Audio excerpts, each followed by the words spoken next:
So everyone, it's actually a long series and I've tried to break it down so that it can be convenient for everyone. Like you could watch a part and then pause and come back to continue from where you stopped based on your convenience so that you're not going to skip or miss any part because you actually need to see this. If you're looking at getting accommodation in Ireland, especially if you want to study or if you are coming via the job route, so you need to know what you're doing. You need to know how to get that correctly. Now, this is part E, and still to come, I'm going to talk about how to set up utilities in Ireland, the utilities that I mentioned, gas, electricity, waste, and more, and how to do that correctly and what to watch out for. And things, part of them that actually increase the cost of the accommodation, and how you can cut that and so you can make it affordable for yourself.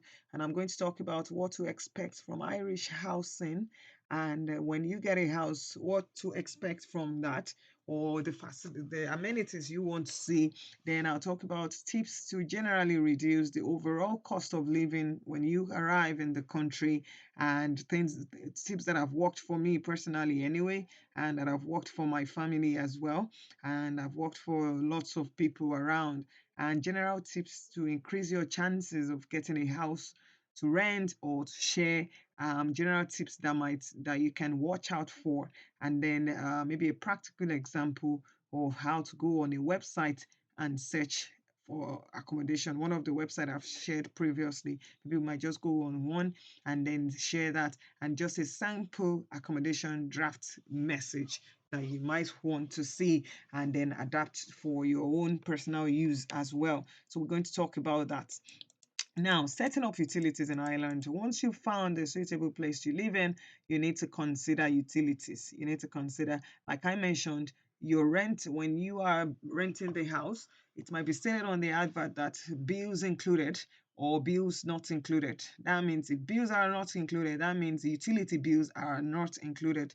You will be paying that yourself. Even if you are sharing a house and the share says, oh, the sharing is 900 per month, and all bills included in that. So they've considered the fact that utilities, electricity, gas in the house, everything has been shared equally among everyone that is going to be living in the house.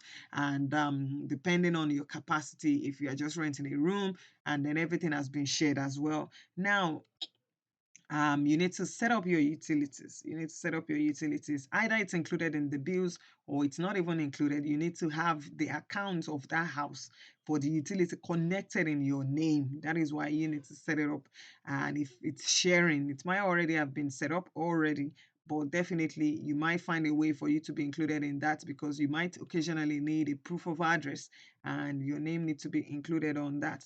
Utility bills generally are required as proof of residence, especially if you want to renew your immigration permit in the country, if you want to get a PPS number for employment, that is the government number or the public service number that is linked with everything social service. It's linked with your salary, especially at work. It's linked with virtually everything, child benefits and more. So when you are applying for that utility bill, an electricity or gas bill in your name, or it's required as your proof of address. So you want to make sure you have that as well. So that's why it needs the account.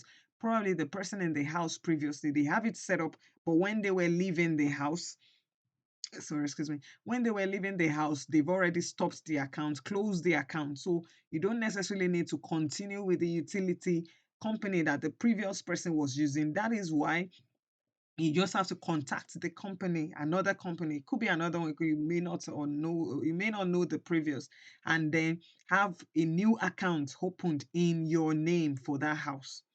Every house always have this NPRN number, which is going to be required when setting up a utility account.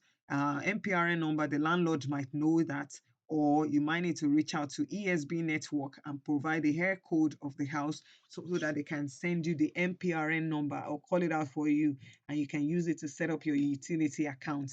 Now, the utilities in Ireland that you want to consider when having a house, you want to consider gas and electricity. That's priority.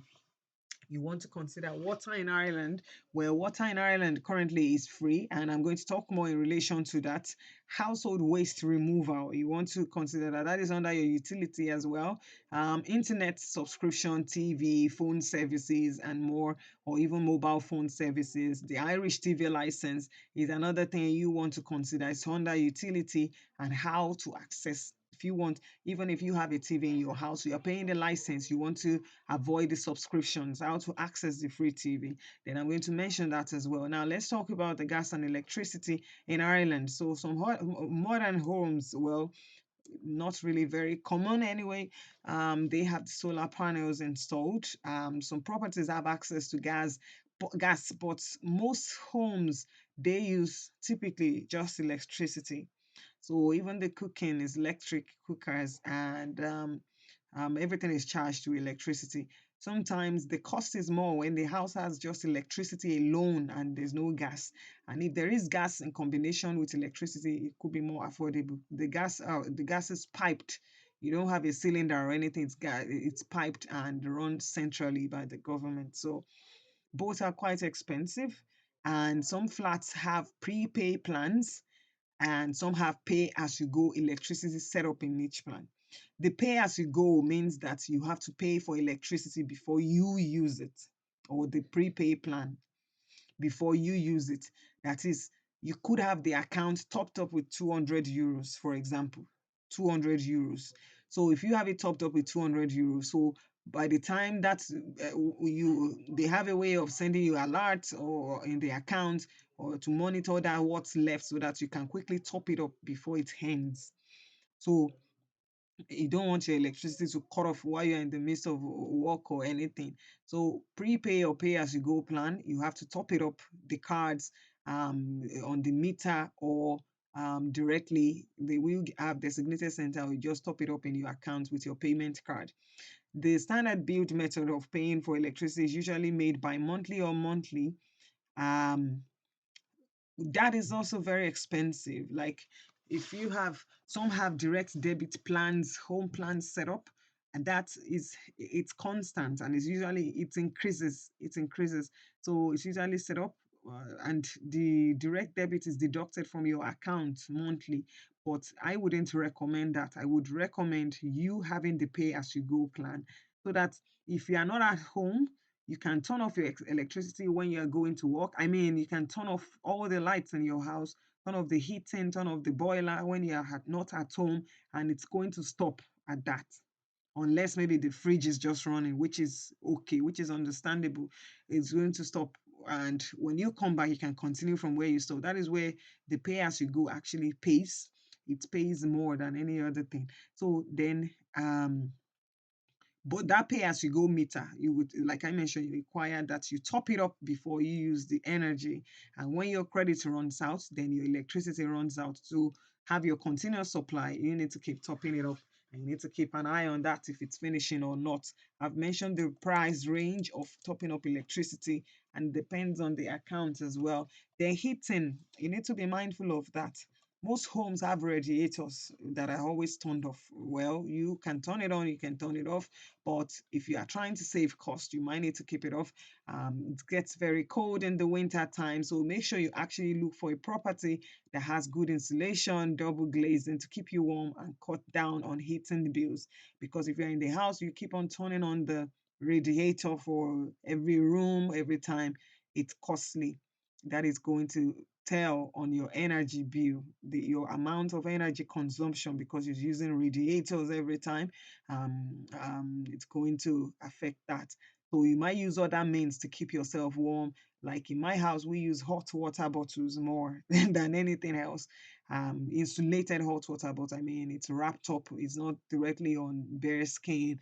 And be more careful, especially if you have kids at home as well. So you can use that and boil the water instead of just using the electric kettle every time, because that actually tells more on the cost of the energy bill as well. Then so you want to make sure that you've got um, a house that has good ventilation and that are secure, houses that are okay. And then because in Ireland, properties would not normally come with air conditioning. There's nothing like that because we don't even get enough hot weather in summer. Usually, if people feel very hot or if it's very warm, they just get a small standing fan, a small table fan, which will be okay. Some homes, some houses, if it's a flat, if it's a house, they have a fireplace that you can get the fuel from, maybe wood and stuff like that. You can buy them from supermarkets um, and local stores, pits compressed into briquettes, and you can buy them at supermarkets. And it can be hard to get a fire started using those bricks, but you can cut them off into pieces, like use some dry wood, use fire starters to get it lit. So if you want something like that, and if your house has this workplace fireplace, then you can consider buying the stuff from supermarkets to keep you warm in winter. Yeah, it's also it depends on personal preference anyway. Like I mentioned, some homes have solar panels installed, they have underfloor heating, and that could tell on the cost of the rent if it's included or not. And there are a number of ways to heat up your home, to keep warm, even your water as well. If people don't have experience with these things, it can be very confusing. And especially if you've not heard it before, that is why I'm trying to explain now that when you have heating, you need to consider heating systems in the house, boiling systems in the house, things you turn on. If you are looking at saving energy costs, then you will need to know the time to actually use them and more. There is something called night store heater that you need to be familiar with as well. Is an efficient heating that is heating in the house. It's like a heat bank. It's like a heat bank switch. It turns on during the night to take advantage of the cheaper nighttime electricity rates. So usually electricity rates in Ireland are two. They have the daytime package, nighttime package. Well, the rates all have day and nighttime packages, but nighttime, the charge at nighttime is lower, while the charge at daytime is lower. Daytime, I mean, if you are cooking dinner like around 4 o'clock, know that the charge on electricity around that time is going to be more. But anything from 6 p.m., depending on the plan of your electricity, the rate of deduction would be lower. So you want to consider having all the significant things. Maybe you are cooking around with between 6 p.m. and 8 o'clock in the morning, and everything else after 8 o'clock. That's why you can have the lights turned off if you're not at home, and you can have other things controlled so that you can save energy costs. So um, you have to be familiar with that, and switches in the house with the heating system that you can actually turn off or that have been automatically set. So when you go into the house, when you go for viewings or you are entering a house for the first time, those are questions that you want to ask in relation to the heating system, if there is a way to control that or it's automatically regulated in the house, and how to actually handle that so that you don't damage anything. Um, if it's not cold enough to use the night store function, the heaters also have the option to also use them as a normal heater for instant heat. Some of the functions have been automatically set, so you may not necessarily need to tamper with anything. Usually in winter time, the off-peak electricity in winter time is from 11 p.m. to 8 a.m. 11 p.m. to 8 a.m. And in summertime, night rate hours are usually from midnight until 9 a.m. So you should not really need to make changes to the timer. If you have timer for your heating system, most of them have been regulated depending on the landlord's preferences and more. But when you now connect the account, so the charge would be on you if it's not included in the bills. If it's included in the bills, then you wouldn't have to worry about anything. But definitely, all its use would need to be reasonable enough. So be mindful of that. That is one of the example of the switch that I was mentioning, night store heater. It automatically turns on just to regulate based on the time. They need to consider boilers as well. Boilers are used with to both heat the home and the water. So you can run a gas, oil, LPG, wood chip, or anything, depending on what fuel source is actually accessible to you. So boilers are in the house. For example, they are always not, there is combi boiler. that is limitless on-demand hot water to heat your radiators. If you turn on your radiator, it actually could be coming from your boiler. I mean, the heat could be coming from your boiler that is coming to the radiators. It could be coming from your boiler. If a combi system could be more economical if it's only just heating the water that you use. For example, or you want to cook, you want to wash stuff, you want to take your bath, the boilers, you have to turn on the boiler system to boil the water. And if you are not at home and you're going to work, you just turn off the boiler just to conserve energy. So the night storage water heater, I've mentioned that it depends on the energy plan. When you contact the energy system, the energy supplier, I'm going to show you a list of them. Then they're going to explain. They can explain to you the plan exactly that you are joining. Oh, if the cheaper rate is at night time and what time exactly, and if the higher rate is at daytime and between what period exactly. So most times, some boilers, some heating systems in the house, they've already been set up, so you wouldn't have to touch anything or change any preference on those as well.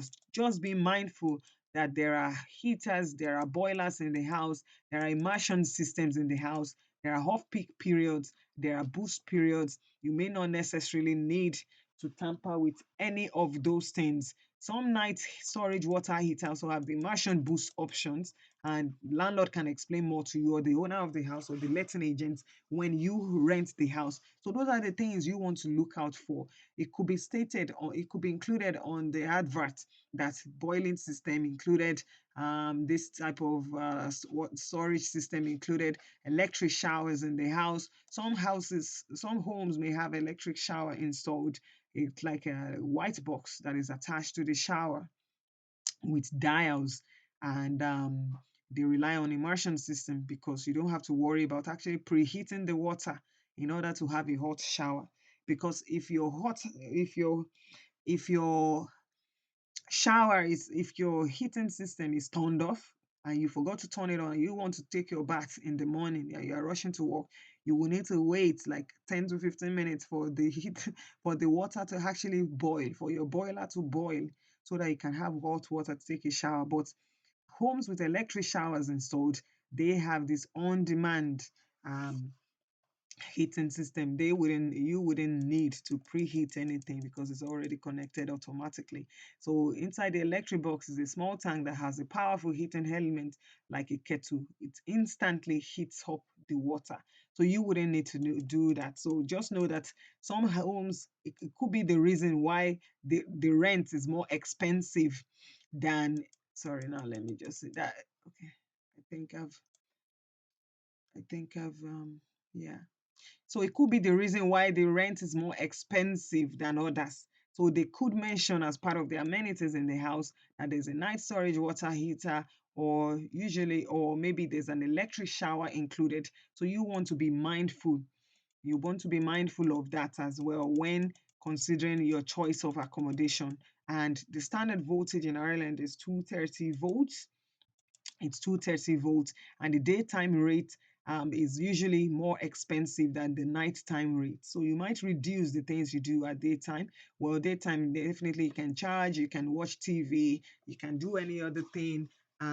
Maybe heavy cooking, unless it's necessary, can be reduced, can be done at nighttime more. And you can just use microwave and warm up things in the morning, and or take light dinner, a light breakfast, sandwiches, and more like that, just to conserve electricity. So electricity services, usually they are distributed and maintained by the state-owned electrical supply board.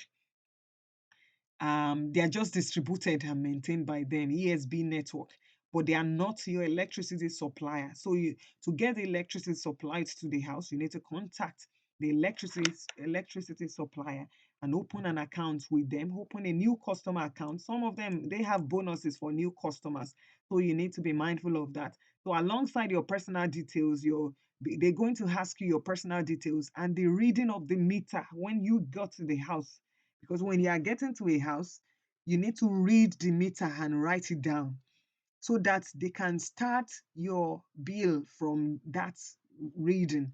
you're not going to be paying the bill of someone else who left previously, or the period that the house was vacant, and the landlord will need to cover.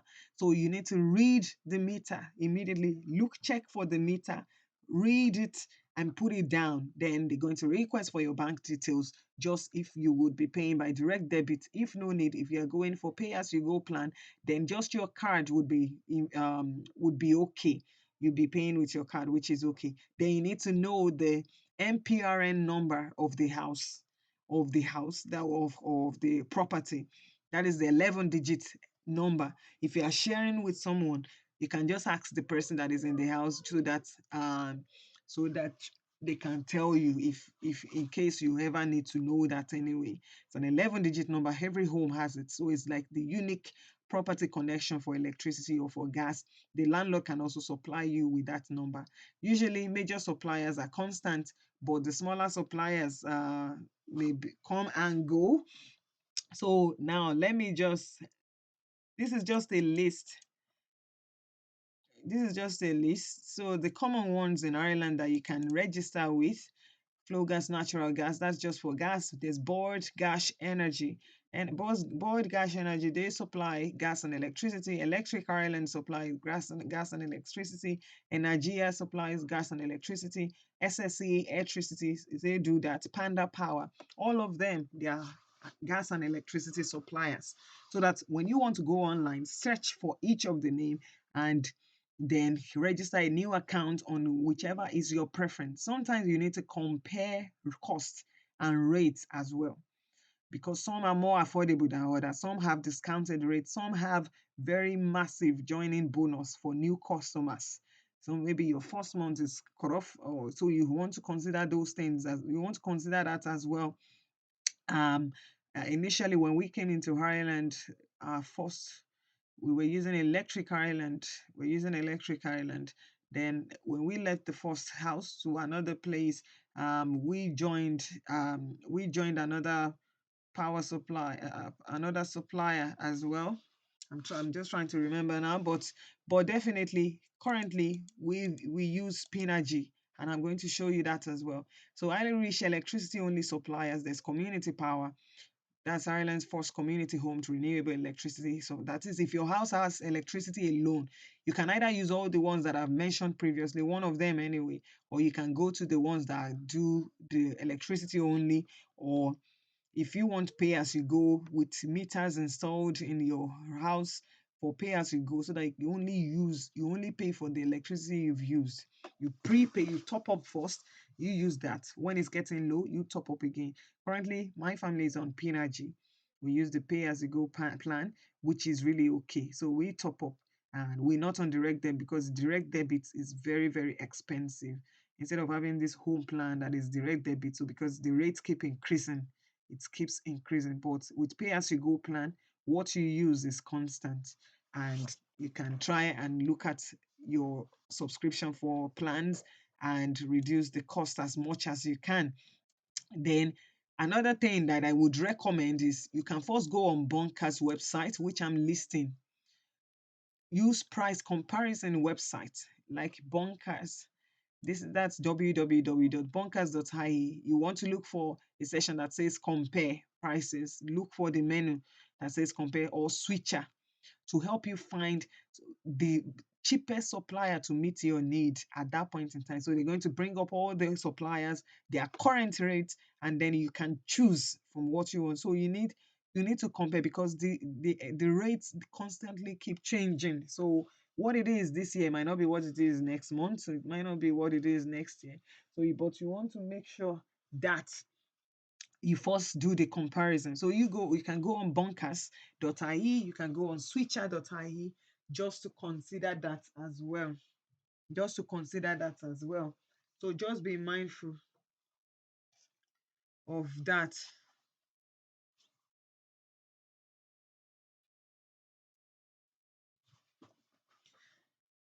So basically, another utility you want to consider is water in Ireland. I mentioned this, that water is free, it's safe to drink, it's monitored by the local authorities, it's constantly being treated to ensure a safe quality supply. Irish Water is actually the only water supplier in Ireland. Universal charges were introduced in 2014 and households began being billed for water in 2015. But as at April 2017, all the charges in relation to water came to an end. So water in Ireland is currently free. So, but households who actually use large amounts of water, we have to pay for the conservation charge and for the excess water that may use. But currently, all homes are free. Currently, all homes are free. So you have to be mindful of that. So, but the owners, supply, occupiers, renter tenants will be liable to pay any charge, maybe in excess. But usually, I haven't seen anyone around me pay any excess charge anyway. So, but landlords would have registered with Irish Water or provide Irish Water with tenant details so that they can issue a letter that, oh, the people living in this house have been recognized and so and so. So it's the duty of the letting agent or the landlord to actually provide your details to as people living in the place officially. Now, on waste removal in Ireland, is another thing that everyone will need to consider and which I'm going to talk about now.